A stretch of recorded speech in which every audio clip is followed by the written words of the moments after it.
Are you 12? I'm just going to go over exercise 8A, question 14 and 15, making sure that you know how to complete a table of values.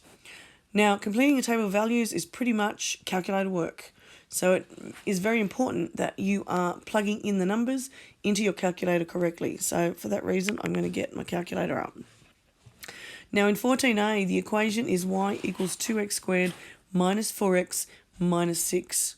So what I always do is I press 2 times, then I use my brackets. Now I'm going to put my first number in, it's a negative 2. So I'm going to press negative and then 2. I'm going to close my brackets and then I'm going to hit squared. Okay, minus 4, not sure if this works, going to press the times on this one. And then I put my negative 2 in brackets again. Okay, and then I'm going to subtract 6. So hopefully the first answer you get is 10. Now once you've done that, hopefully you can keep all of that on your screen and just press your back button and just change the number. So I'm going to change my number. I can press the screen here because it's back button, change my to 2 or 1. And then all I have to do is press equals and it gives me the answer straight away. Now the reason why I put it in brackets is because our calculators, if you just do negative 1 squared, your calculator reads 1 squared, but it doesn't read the negative in the squaring, and it will give you an answer of negative 1. If you try it now, that's what's going to happen. Put negative 1 squared or negative 2 squared in as is, no brackets, it will give you a negative answer. So you have to realise that's a fault in your calculator, and really I would be suggesting you try and do some of these in your head just to make sure your calculator is giving you the right answer. But if you use brackets like this and backspace every time you need a new number, you should get the right answer every time. Okay, so all my answers were, I think the first one was 10, the next one is 0, then I'm going to backspace and put in 0,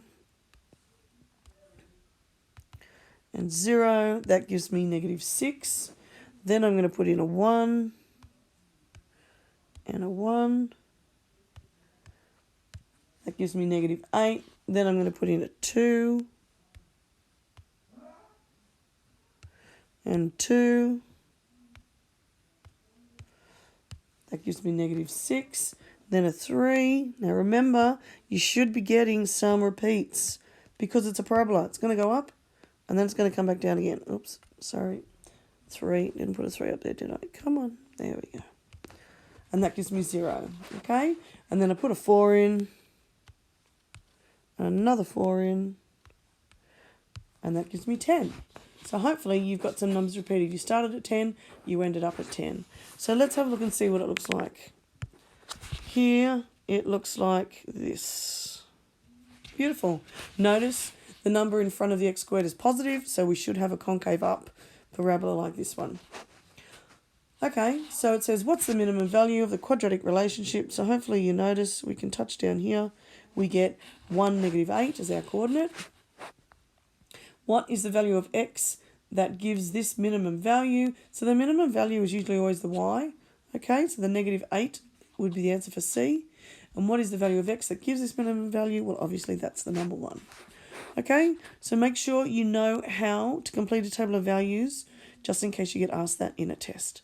Thanks guys, see you next time.